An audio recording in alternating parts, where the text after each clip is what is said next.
Hello, I'm Michael Topham and welcome to this second masterclass video that's taking a look at Photoshop's valuable layer styles. In the first video, we got used to adding a couple of layer styles to a portrait document to see how we could improve the presentation of the image on a page. And in this video, we're going to explore yet another layer style, this time the gradient overlay style, that's found roughly 3/4 of the way down inside the Layer Styles dialog.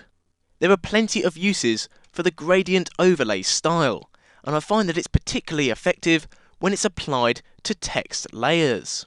In the final masterclass, Layer Style Technique, we'll be using it with a text layer, but in this video we're going to use it in a landscape image to see how effective it is at darkening down a sky whilst leaving our foreground completely untouched. The final result will be very similar to that of using a graduated ND filter in front of the lens. And the best thing about this technique is that we'll be able to control the gradient after it's been applied. At the moment we're looking at the final result. So I'm just going to close this image down and load up the start image that we're going to be working on, which is viaduct.jpg. And you'll find this in the Start Images folder on the CD. With viaduct.jpg open in Photoshop, we can concentrate on creating a new layer to work on. So go up to Layer, go down and click on Duplicate Layer and rename this layer ND Filter and hit OK to make it appear in the Layers palette. Layer styles, unfortunately, don't work with selections, but they do work with layer masks. So what we're going to do is we're going to select an area in the image that we want to apply the graduated effect to with a selection tool and hit the layer mask icon in the layers palette to turn the area into a mask. We'll then be able to add our gradient overlay layer style to the layer mask. If this sounds a little bit complicated, don't worry, it's actually very easy, and I'll run through the process very slowly so you can follow. Move across into the toolbox and select the lasso tool, and then go up into the options bar and check that you're selected on New Selection and check the feather is set to 0 pixels. Now I'm aiming to add the graduated ND filter effect to the sky in this landscape and keep the foreground untouched. So I'm going to isolate the sky very simply by making a selection of it with the lasso tool. To soften the edge of my selection, I'm going to go up to Select in the menu bar, go down and click on Refine Edge. And if you're running an earlier version of Photoshop and don't have the Refine Edge command, go to Select, Modify Feather. Soften the selection edge by using a feather radius of around 40 pixels, and then go up and hit OK. To turn our selection into a layer mask, we need to move down into the Layers palette. And if you head right down to the bottom of the Layers palette, you'll find the Add Layer Mask icon, and it's found beside the Create New Fill or Adjustment Layer icon. Click on the Add Layer Mask icon, and you'll see that a layer mask is bolted on alongside your ND Filter layer thumbnail.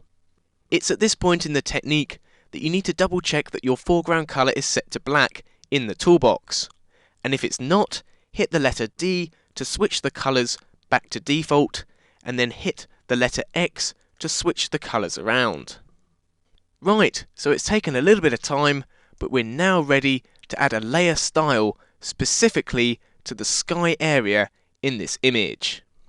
In the first video, we loaded up the layer styles by heading up to Layer, going down to Layer Style, and then clicking on Blending Options. But in this video, we're going to load them in a slightly different way.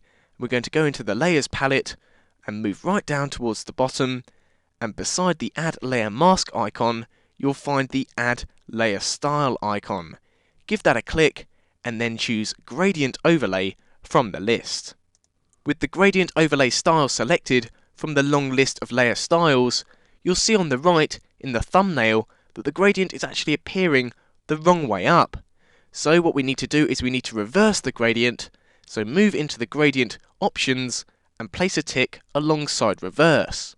To load up the gradient editor, click on the gradient itself, and we need to select it to Foreground to Transparent, and you'll find that that's the second one in the presets. Go across and hit OK. Move down through the gradient overlay style controls to the scale slider, and we're looking to set a scale value of around 10%. So take hold of the scale slider and drag this over to the left. Once you've done that, you can move your cursor into the image and slowly drag upwards, and you'll notice how you're revealing the original sky in the landscape image. Drag it up so the gradient can no longer be seen. Going back to the gradient overlay options, we need to change the blend mode from normal to overlay. So click on the small downwards arrow and then choose overlay from the long list. Move the cursor inside the image again and drag down to reveal the graduated effect. If it's the whole filter effect that you'd like to soften, you can do so very easily by taking hold of the opacity slider and dragging it from right to left, but I find that it's most effective at 100%. Move up and hit OK when you're happy with the gradient overlay settings, and you'll see how the layer style has been added in the layers palette. If you need to alter any of the gradient settings, just move into the layers palette and double click on the layer style name, and you can do so very easily. So with the graduated effect applied, the last step involves saving the file as a Photoshop file. And to do that, we go up to File and then down to Save As. Find the place where you want to save it and ensure that you save it as a PSD, a Photoshop file, and this will let you return to the layer styles in the future.